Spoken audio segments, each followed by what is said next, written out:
Good morning friends, welcome back to my channel. সকাল সকাল একটা নতুন ব্লগ নিয়ে তোমাদের কাছে দিনটা আজকে স্টার্ট করলাম। ঘুম থেকে উঠেই আগে দেখো রান্নাঘরে এলাম, এসে টেবিলটা মুছছি, কারণ আজকে আবার আমাদের নিরামিষ। তো সেই কারণের জন্য মানে যেহেতু কাল মাছ হয়েছিল, তো মাছ হয়েছিল, আজকে আবার যেহেতু নিরামিষ হবে, তো সেই জন্যই সকাল সকালেই দেখো টেবিলগুলো সব মুছে নিচ্ছি। আর কাল রাতে কোনো বাসন কোসন কিছুই মাজা হয়নি, সমস্ত বাসন কোসন জমে রয়েছে, তো সেগুলোও মাজবো। তো ভাবলাম বাসি জামাকাপড় ছাড়ার আগে টেবিলটা মুছে বাসন টাসনগুলো একদম মেজে তারপর একেবারে গা টা ধুয়ে রান্নাঘরে আর কি চাটা করতে আসবো, এটাই মনে মনে ভেবেছি। তো সেই জন্য দেখো এসেই আগে টেবিলটা ভালো করে মুছে নিলাম সাবান লিকুইড দিয়ে। তো তারপরে বাসন টাসন কিন্তু আমার মাজা পুরো কমপ্লিট, সেই ভিডিওটা তোমাদের কাছে শেয়ার করতে পারলাম না, কারণ অনেক বাসন হতো, তারপর রান্নাঘরে সবাই ছিল, সেই জন্য ভিডিওটা আমি করতে পারিনি। তো তারপরে বাসন টাসন মেজে ডাস্টবিন বালতি ফেললাম, বালতি মাজলাম, রান্নাঘর জল দিয়ে ধোয়ালাম, ধুয়ে আমি ওপরে এলাম, এসে বাসি জামা কাপড় ছাড়লাম, ছেলে ধোয়া নাইটি পরলাম, পরে কাল যেগুলো কেচেছিলাম সেগুলো সব বারান্দায় মেলা ছিল, সেগুলো সমস্ত দেখো বারান্দা থেকে আবার তুললাম। তো এই ঘর ও ঘর সব মিলিয়ে মিশিয়ে জামাকাপড় অনেকটাই ছিল, সবগুলোই আর কি জামাকাপড়গুলো তুললাম। তুলে যাবো এবার নিচে গিয়ে চা করব, চা খাবো। একটু চা না খেলে আর হবে না, কারণ সকাল থেকে একটু অনেকক্ষণ কিন্তু কাজ নিয়ে ব্যস্ত ছিলাম, তো সেই জন্য চা না খেলে আর কোনো কাজে এনার্জি পাবো না। আর জামা কাপড়গুলো তুললাম, আর তুলে সেগুলো ওই ঘরে একটু রেখে, আর এই কটা জামা কাপড় মানে তোমাদের মানে আমার দুটো নাইটি, ছেলের দুটো জামা প্যান্ট, এই টুকটাক ছিল, এগুলোই দেখো এখন কেচে মেলে দিচ্ছি। বারান্দায় মানে বারান্দাতেই মেললাম, ছাদে কিছু মেললাম না, কারণ ছাদে প্রচণ্ড রোদ, সারা দিন থাকলে আমার নাইটি যাবে পুরো কালার ডিসকালার হয়। তো নিচে চলে এলাম, এসে চাটা খেয়ে এদিকে তোমাদের দাদাভাইয়ের টিফিন করে দিচ্ছি। বললো আমাকে একটু চাউমিন করে দিতে, সব সবজি দিয়ে দেখো এখানে চাউমিন করে দিচ্ছি। তো এটাই ফার্স্টে করছি। আর ওদিকে ইন্ডাকশন ওভেনে কিন্তু ভাত হচ্ছে, তো ভাত হচ্ছে বলে কিন্তু গ্যাসের মধ্যে আমি আবার চাউমিনটা সিদ্ধ বসালাম, নয়তো আমি ইন্ডাকশন ওভেনে দিয়ে চাউমিনটা সিদ্ধ করে নিতাম। তো এখানে চাউমিন সিদ্ধ করলাম, আর টুকটাক চায়ের বাসন মাজা কিন্তু বাকি আছে। আর এদিকে সবজিটা ভেজে চাউমিনটা দিয়ে দিলাম, দিয়ে এবার ভালো করে নাড়াচাড়া করে কাঁচা লঙ্কা কুচি দেবো, কাঁচা লঙ্কা কুচি দিয়ে নুন মিষ্টি সব দিয়ে একদম চেক করে নামিয়ে দেবো। তো তোমাদের দাদাভাই কিন্তু সবসময় সাদা চাউমিনটাই খেতে ভালোবাসে, তো সেই জন্যই সাদা চাউমিনটাই মানে করে দেবো। হলুদ দেওয়া অনেকে চাউমিন খায়, কিন্তু তোমাদের দাদাভাই না হলুদ চাউমিন একদম পছন্দ করে না, সাদা সাদা। তাও আমাকে বলে যে বেশি তেল টেল দেবে না একদম, কিন্তু চাউমিনে একটু তেল না দিলে না খেতে ভালো লাগবে না, শুকনো শুকনো, মানে চাউমিনে তেল না দিলে কড়াইয়ের মধ্যে লেগে ধরবে একদম। তো একটু তেল দিই, কিন্তু তোমাদের দাদাভাই ওরকম তেল একদমই খেতে চায় না চাউমিন। তো কী করব, কিছু করার নেই। আমি আমার হাতে না সত্যি একটু রান্নায় না তেল মশলাটা আমার একটু বেশি লাগে। সবার কদিন করে তেল যায় জানি না, কিন্তু আমার জানো তো 2 লিটার তেল মোটামুটি 7 দিন যায়, আর 1 লিটার তেল 4 দিন যায়। তার জন্য কত কথা বলে জানো তোমাদের দাদাভাই। আর এদিকে দেখো যে বাসনগুলো মেজেছিলাম তোমাদের এদিকে দেখালাম, আর এখানে দেখো ভাতটা হচ্ছে। আর তোমাদের দাদাভাই চাউমিনটা কিন্তু একদম টিফিন বক্সে আমি রেডি করে দিয়েছি। আর এদিকে দেখো শাশুড়ি তরকারি কাটতে বসেছে, আর আমার ছেলে যেরকম একটু পটলের আলুর খোসা ছাড়িয়ে দেয়, সেটাই দেখো একটু ছাড়িয়ে দিচ্ছে। তো ভাবলাম একটু ভিডিওটা শেয়ার করি। বাজার হাট বলতে এই কাঁচা সবজি বাজারই নিয়ে এসেছি, কুমড়ো, বেগুন, আলু, পটল, মিষ্টি আলু, এই সব টুকটাক, আর নিয়ে এসছে আলু। তো বাজারগুলো তখন দেখানো হয়নি, তাই এখন বাজার মানে এনে সবজি কাটা হচ্ছে বলে একটু তোমাদের এখানে দেখিয়ে দিলাম, ঠিক আছে। আর ওদিকে পাঁচ তরকারি যেহেতু হবে, তো সেই জন্য দেখো 5 ফোড়ন, শুকনো লঙ্কা ফোড়ন দিলাম। আর তরকারিটা দেখো এখানে কেটে কুটে একদম ধুয়ে রেডি করে রেখেছি। এটা এবার এখানে বসিয়ে দিলাম তরকারিটা, কারণ ছেলেকে তরকারি আর ডাল দিয়েই খেতে দেবো। কারণ ও আজকে ঠাকুরঘর যাবে না, যদিও তোমাদের দাদাভাই পুজো করে গেছে, কিন্তু তাহলেও নিরামিষের দিন, তো এই জন্য একটু তরকারি ভাজা ছাড়া ছেলে খেতে পারে না। তো সেই জন্য তরকারিটা এখন নুন দিয়ে মানে বসিয়ে দিলাম। তো একটু মজে কষে এলে তারপর কিন্তু এটার মধ্যে হলুদ দেবো। তো আমার কিন্তু রান্নাবান্না পুরোটাই কমপ্লিট হয়ে গেছে। তো কমপ্লিট হওয়ার পরে ভাবলাম এই বাসন রাখার সেলফটা একটু পরিষ্কার করব। তো 1 মাস আগে না মানে সেলফটা পরিষ্কার করেছিলাম মেজে ঘষে একদম, সেসব ভিডিও তোমাদের কাছে অবশ্যই আমি শেয়ার করেছিলাম। ছাদে নিয়ে গিয়ে এটা মেজেছিলাম। আর এটা 1 মাসের মানে পরিষ্কার বলতে কি, শুধু ওপরে যে সেলফটা মানে যেটার মধ্যে আমি তেল রাখি সেটাই চেঞ্জ করেছিলাম, আর নিচে যেগুলোর মধ্যে গ্লাস বাটি রাখি সেই পেপারটা আর চেঞ্জ করা হয়নি। তো আজকে ভাবলাম না চেঞ্জ করেই দিই। আর এত ইঁদুরের উৎপাত, ইঁদুর এত পটি করে মানে কি বলবো, মানে এত নোংরা আর ঘৃণা লাগে কি বলবো। তো দেখো রোজ করলেই ভালো হয়, কিন্তু কী বলো তো, রোজ করা একদমই সম্ভব হয় না, কারণ এরকম রোজ রোজ পেপার পাল্টে কি করা যায় বলো, করা যায় না। তো সেই জন্যে সেটা আমি প্রায় 1 মাস হয়ে গেছে এই নিচের 3টে সেলফ করি না, কিন্তু ওপরের সেলফ দুটো কিন্তু আমি মোটামুটি সপ্তাহে সপ্তাহে পরিষ্কার করি, কেন তেলে শিশি রাখি তো একদম তেল কাস্টে হয়ে যায়। তো সেই জন্য ভাবলাম কি যে রান্না যখন হয়ে গেছে তাহলে টুকটাক কাজগুলো একটু সেরে নিই। তো সেই জন্য দেখো এখানে এই সেলফটা একটু পরিষ্কার করছি, তারপরে খাবার জলগুলো ভরবো। আর আজকে না খাবার জল খেতে গিয়ে সকালবেলা এত গরম হয়ে গেছে জল, এত গরম জল হয়ে গেছে মানে কি বলবো। তো সেই জন্য ভেবেছি আজকে একটু ফ্রিজে জল রাখবো, মানে আমি জলটা খাবো না, কিন্তু একটু ঠান্ডা গরম মিশিয়ে খাবো। একদম মানে মানে খেতেই পাচ্ছি না, মানে এমনি জল বোতলে এত গরম হয়ে যাচ্ছে। আর সত্যি কথা আজকে যে কীরকম গরম পড়েছে জানি না, বিছনায় শুচ্ছি বিছনা দিয়ে গরম বেরোচ্ছে, বালিশে মাথা দিচ্ছি বালিশ দিয়ে গরম বেরোচ্ছে, মানে এত গরম পড়েছে, কত ডিগ্রি হয়েছে আমি ঠিক জানি না, কিন্তু আজকে প্রচণ্ড গরম, আমার মনে হচ্ছে লু পড়েছে আজকে, এতটাই গরম পড়েছে। তো কী করবো গরম টরম, আর মাথা তো সকাল থেকে আমার বনবন করছে। ভেবেছি আজকে সকালবেলাতে মানে স্নান যখন করব তখন মাথাতে একটু তেল দেবো, তেল দিয়ে স্নান করব, মানে এত মাথা আমার বনবন করে ঘুরছে গরমেতে, আর এত গরম লাগছে। কিন্তু দেখো গরম লাগলে তো আর হবে না, সংসারের কাজ তো করতেই হবে। তো এদিকে সমস্ত দেখো পরিষ্কার একদম মুছে ঠুছে একদম বাসন টাসনগুলো গুছিয়ে রাখছি। আর আজকে সকালবেলা উঠে কিন্তু ঘর ঝাড়টাও দিয়েছি, সেটা না তোমাদের কাছে শেয়ার করা হয়নি। বললাম না যে সকালবেলাতে 8টার সময় ঘুম থেকে উঠি, তো একটু দেরি হয়ে যায়, মানে আর একটু তাড়াতাড়ি উঠলে আমার ভালো হয়, কিন্তু কিছুতেই অত তাড়াতাড়ি আর উঠতে পারছি না, মানে এত রাতে শোয়া হয় না, এত রাতে শোয়া হয়ে সকাল সকাল ওঠাটা খুব প্রবলেম হচ্ছে। চেষ্টা করি, ঘুম যে ভাঙে না তা না, সকালবেলা কিন্তু আমার 7:30 7টায় ঘুম ভাঙে, কিন্তু কি বলবো আমার আর উঠতে ইচ্ছে করে না যে উঠে আমি আবার মানে কাজকর্ম শুরু করব। সেই 8টাই বেজে যায়। তো ওইটা সেলফ পরিষ্কার করলাম, এদিকে দেখো খাবার জল ভরছি, আর এই 3টে বোতল যে ভরছি এই 3টেই কিন্তু আমি সোজা এখন রাখবো ফ্রিজেতে, কারণ জল ফ্রিজে না খেয়ে আর পারবো না, এত গরম হয়ে যাচ্ছে জল। তো যাকে আমার মোটামুটি অনেকটা কাজই এগিয়ে এলো। আজকে মনে মনে ইচ্ছা আছে যে একটুখানি ঘরের বিছনার চাদর টাদরগুলো একটু চেঞ্জ করব। তো দেখা যাক কী করা যায় না করা যায়। তো আপাতত এখন এই জল টলগুলো ভরি, আর বোতলের মধ্যে জল রাখা যাচ্ছে না। তোমাদের দাদাভাইকে বলেছি যে একটা মাটির কলসি এনে দিতে, মাটির কলসির জল কিন্তু খুব ঠান্ডা হয়। তো বলেছি দেখা যাক কী করে, কারণ এই বালতির মধ্যেও যে জল থাকে সেও যেন গরম হয়ে যাচ্ছে, খাওয়াই যাচ্ছে না, মানে কি বলবো আর।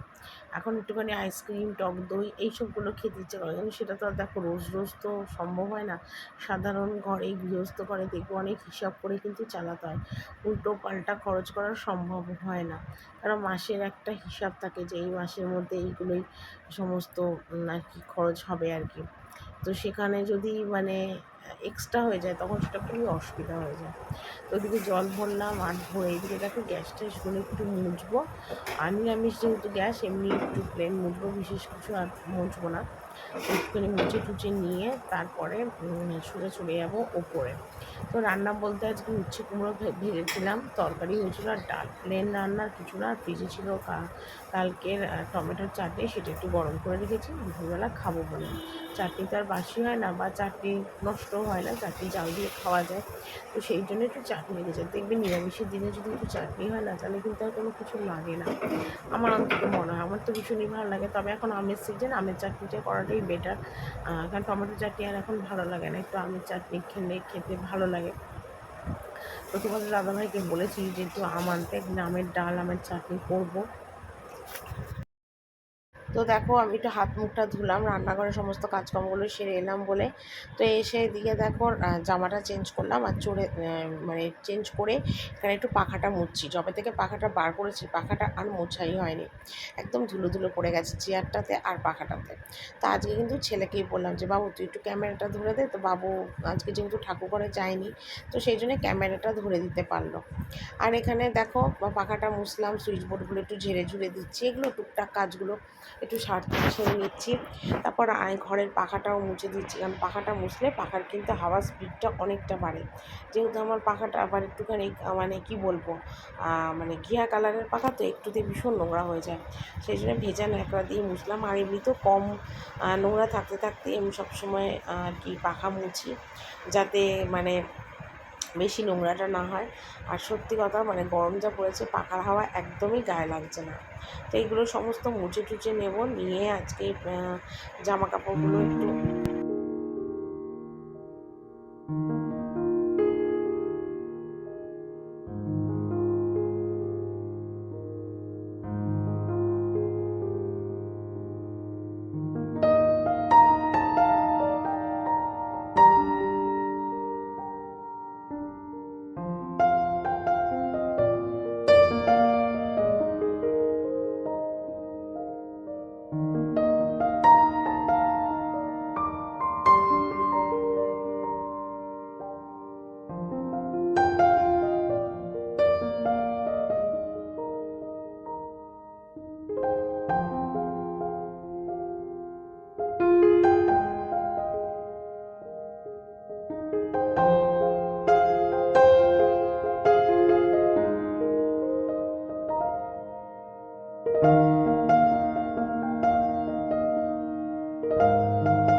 তো ওদিকে বিছনা টিছনা চাদরটা চেঞ্জ করলাম, বালিশ শসাগুলো আজকে সমস্ত চেঞ্জ করে দিলাম। আর ওদিকে চেঞ্জ করে দিয়ে বালিশ শসাগুলো দেখো এখন ঝপাঝপ পরিয়ে দিচ্ছি। তো ছেলে আবার ওই চেয়ারে বসে বসে গেম খেলছে। তো ছেলেকে আবার বললাম ওষুধ দুটো দিয়ে। আর ওদিকে দেখো আমার মার আবার ফোন এলো, একটু মার সাথে আর কি কথা বলছিলাম। তো মাকে বললাম মা ভিডিও করছি, তোমার সাথে আবার পরে কথা বলবো। তো মা মাঝে মাঝেই ফোন করে। আর সত্যি কথা বলতে কি, মা সারাদিন অনেকবার ফোন করে, কী করছিস, খেয়েছিস কিনা, চান করেছিস কিনা, বাবু কী করছিস, সমানে মা ফোন করে। আমিও মাকে অনেকবার সারাদিনে ফোন করি। তাই ভাবি মা আজকে আছে, এতবার ফোন করে, এতবার খোঁজ করে। মা না থাকলে সব কিছুই কিন্তু ফাঁকা হয়ে যাবে আমার জীবনে। আর সত্যি কথা বলতে কি, আমার জীবনে আমার মার অবদান অনেক বেশি, অনেক মানে অনেক কষ্ট করে আমার মা বাবা মানুষ করেছে, কিন্তু মায়ের অবদান বেশি। একটা মায়ের মানে সন্তানের কাছে কিন্তু মায়েদের অবদানই কিন্তু সব থেকে বেশি থাকে। তাই ভাবি যে মা আজকে আছে, ফোন করে, খোঁজ করে। হয়তো এমন একটা টাইম থাকবে তখন হয়তো মা থাকবে না, কেউ আমার খোঁজ খবরও করার কেউ থাকবে না। এগুলো মাঝে মাঝে চিন্তা করে না মনটা ভীষণ খারাপ হয়ে যায়, ভীষণ খারাপ হয়ে যায় যে চিরকালই তো কারোর মা বাবা বেঁচে থাকে না। আমিও একজন মা, আমিও চিরকাল বেঁচে থাকবো না, কিন্তু আমার তো আর কোনো আগে পিছে ভাই বোন নেই। তো সেই জন্যই ভাবি একটা ভাই বোন থাকলে তাদের একটা সাপোর্ট থাকে যে না, মা বাবা নেই তো কী আছে, ভাই বোনের সাথে সম্পর্ক থাকবে। কিন্তু আমার তো সেরকম কেউ নেই না। তো সেই জন্য না মনটা আরও বেশি খারাপ হয়ে যায় যে কার কাছে দুঃখের কথা বলবো, মনের সুখ দুঃখ শেয়ার করব, সেরকম তো আমার কেউ নেই। অনেক মানে মেয়েরা থাকে যারা স্বামীর কাছে সমস্ত সুখ দুঃখ শেয়ার করে, কিন্তু আমার দেখো এতই হতভাগ্য যে আমি সেটাও আমার স্বামীর কাছে শেয়ার করতে পারবো না। কেন, সেগুলো শুনবেও না, বুঝবেও না, তার কোনো ফিলিংসই নেই। তো নিজের দুঃখ কষ্ট সব কিছু নিজের মনেই রাখি, আর নিজেই নিজের দুঃখটাকে খুশিতে আনন্দে পরিণত করার চেষ্টা করি সব সময়। তো যতটা আমি পারি নিজের মনকে সবসময় খুশি আনন্দে রাখার চেষ্টা করি, ভালো রাখার চেষ্টা করি। আমার মনের জোর আগের থেকে এখন অনেক বেড়ে গেছে, সত্যি কথা, একা বলেই হয়তো মনের জোরটা অনেক বেড়ে গেছে। তো সব রকম মিলিয়ে মিশিয়ে চলার চেষ্টা করি। তো অনেক দিন হয়েছে না শোকেসের ওপরটা মুছি না, তো শোকেসের ওপরটা মুছছি। আর ওদিকে আজকে ভেবেছি শোকেসের ভিতরটার অবস্থা দেখেছো, একদম জগা খিচুড়ি হয়ে রয়েছে, মানে ছেলে এটা ওটা বের করে আর ওইভাবে ঢুকিয়ে দেয়। তো আজকে ভেবেছি কি শোকেসের ওপরটা তো পরিষ্কার করি, আজকে একটু শোকেসের ভিতরটাও পরিষ্কার করব। তো সেই সব চিন্তাভাবনা করে আজকে কাজ করছি। আর ওদিকে ননদ গেছে বাথরুমে স্নান করতে, ও না বেরোলে তো বাথরুম ফাঁকা পাবো না, কারণ ঘর মোছার জন্য জল টল লাগবে। তো ওদিকে তো ওই জন্য ভাবলাম যে একদম মানে এর ভিতরটা একটু পরিষ্কার করি। তো একদম বাজে হয়েছিল, তো সেগুলো একটু পরিষ্কার করছি। আর ছেলে গেছে কিন্তু স্নান করতে। তো স্নান করতে গেছে, আমি ফোনটা দেখো আমার খাটের ওপর রেখে কিন্তু পরিষ্কার করছি। তো এগুলো মাঝে সাঝে করলে ভালো হয়। তো অনেক দিন পরেই করছি, বলতে পারো এটা প্রায় 1-1.5 মাস পর বোধহয় আমি শোকেসের ওপরটা মুছছি। অনেক দিন হয়ে গেছে মোছা হয় না। তো একটু সুন্দর করে দেখবে ঘরটা গুছিয়ে রাখলে কিন্তু বেশ ভালো লাগে দেখতে। তো আমিও সবসময় চেষ্টা করি যে ঘরটা একটু সুন্দরভাবে গুছিয়ে রাখতে। ভালো লাগে আমার, মানে আমার তো অন্তত খুব ভালো লাগে। আর তোমাদের একটা কথা বলিনি, আমি যে অ্যাকোরিয়াম নিয়ে এসেছিলাম, তো অনেকগুলো তো মাছই এনেছিলাম, তো সব মাছগুলোই না মরে গেছিলো।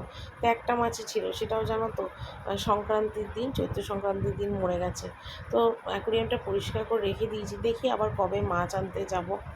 এনেছিলাম অনেক শখ করে, মাছটার জন্য খুব মানে কষ্ট হচ্ছে মানে বলতে পারো, কারণ মাছটা না এত চেনা হয়ে গেছিলো, এত গলার আওয়াজ চিনতো কী বলবো, একটা মানুষের মতন ডাকলেই না উপরে উঠে আসতো।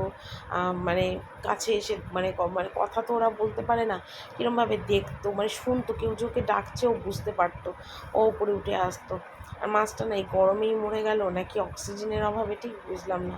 ওই জন্য মনটাও না ভীষণ খারাপ। তো দেখি মানে একদিন যাবো একটু মানে মাছ আনতে, কিন্তু মাছ যেদিন আনবো সেদিন মনে মনেই ভেবেছি যে অক্সিজেনের ব্যবস্থাটাও করব, আর ফিল্টার টিল্টার কী সব দেয় বলে সেটারও ব্যবস্থা করব। সব রকম ব্যবস্থা করেই এবার মাছ আনবো, নয়তো যতবার আনবো ততবারই মাছ মরে যাবে। তো সেই কারণের জন্যে ভেবেছি যে একটু মানে সব রকম ব্যবস্থা করেই মাছগুলোকে আনবো। তো এদিকে দেখো শোকেসটাও মুছে একটু পরিষ্কার করে সুন্দরভাবে গুছিয়ে টুচিয়ে নিলাম। আর এবার নিয়ে ঘর টরগুলো মুছবো।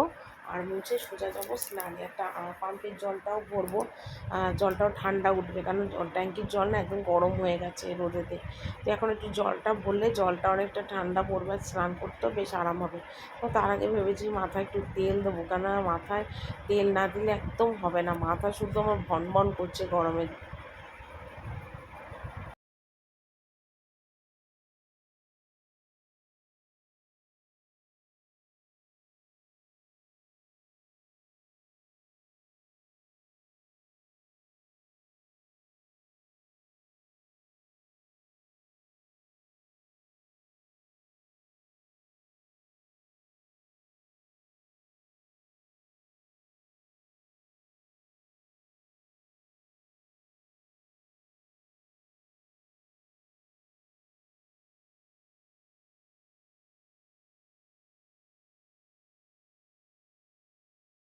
তো বারান্দাটা মুছলাম, মুছে দেখো এখন ঝপাঝপ ঘরটা মুছছি, আর ছেলেকে বললাম বাবু তুই একটু ভিডিও করে দে, ও একটু ভিডিও দেখো করে দিচ্ছে। তো একটু কেউ ভিডিও করে দিলে না অনেকটাই, সত্যি কথা অনেকটাই সুবিধা হয় গো। নয়তো ফোনটা এদিক ওদিক রেখে ঘর মোছার যে কতটা অসুবিধা হয় না, মানে কি বলবো তোমাদের। কিন্তু কি করব, যখন সুযোগ সুবিধা পাই ছেলেকে দেখতে পাই তখন বলি বাবুকে যে একটুখানি ফোনটা ধরে দে, তাহলে আমার সুবিধা হয়। তো যেহেতু আজকেও ঘরে ছিল, যে ফোনটা ও ধরে দিল। তো এই দেখো ছেলেকে এখন টিফিনে খেতে দিয়েছি চাউমিন। সকালবেলা ওর বাবাকে করে দিলাম, আর বিকেলবেলা ছেলেকে করে দিলাম সেম একই চাউমিন, তো গোলমরিচে গুঁড়ো টুড়ো সব কিছু দিয়ে ছেলেকে এখন দিলাম টিফিনে। আর ঘড়িতে বাজে দেখো এখন 6টা। তো স্নান করে এসে আর তোমাদের সাথে কথা বলিনি, ফোনটা চার্জে বসিয়েছিলাম, সেই কারণের জন্য এই চার্জ থেকে খুলে ভাবলাম তোমাদের কাছে একটু শেয়ার করে দিই, ঠিক আছে। আর এইদিকে দেখো এই একটা পাখা ডবল পাখা চলছে, জানলা দরজা খুলে দিয়েছি, তাও ঘরে গরম যাচ্ছে না, বাপরে বাপ কি গরম। বাবু খেয়ে নে বাবু খেয়ে নে। চলো বন্ধুরা, আজকের ভিডিওটা এখানেই শেষ করছি, কালকে একটা নতুন ভিডিও নিয়ে চলে আসবো, টাটা।